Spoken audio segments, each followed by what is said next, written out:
Hello learners, let's learn some another very important books which will really help you in your exam।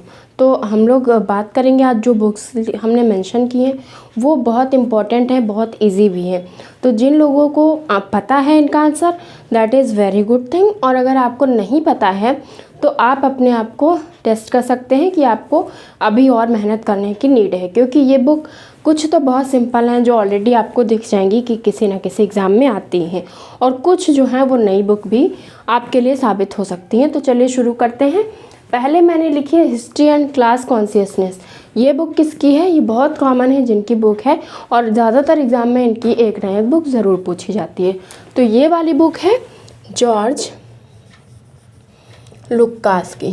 George Lucas की तो आप जानते ही हैं कि कितनी बुक आती है, किसी ना किसी एग्ज़ाम में इनकी एक बुक ज़रूर पूछनी है। Marxism and law. मार्क्सिज्म के साथ लॉ को किसने जोड़ा है? तो वो हैं ह्यू कॉलिन्स। इन्होंने मार्क्सिज्म के साथ किसको जोड़ दिया? लॉ को। तो ये भी आपकी एक इम्पॉर्टेंट बुक हो सकती है। नेक्स्ट है society and politics in India. ये तो बहुत फेमस है, यूजीसी नेट है, पीजीटी है, इन सब में कई बार आ चुकी है, लेकिन फिर भी उतनी इम्पॉर्टेंट है। तो मैं कभी कभी पुरानी बुक्स भी आपको रिवाइज़ करा देती हूँ, सो दैट आप अगर भूल गए हैं तो वो आपके माइंड में रहे। तो ये किसकी बुक है? ये है आंद्रे बेते की। लास्ट वाली है the gift of death. Death का भी कोई गिफ्ट होता है? होता होगा। द गिफ्ट ऑफ डेथ जिसने लिखी उसको पता होगा। तो ये बुक किसकी है? ये बुक है डेरिडा की। ओके, तो ये तो बिल्कुल अलग बुक है, आपको याद हो गई होगी। डी से डेथ और डी से डेरिडा मैच कर देना है। ये तो सिंपल बुक है, सभी को पता ही है। और अगर मार्क्सिज्म के साथ लॉ लगेगा तो वो हो जाएंगे ह्यू कॉलिन्स।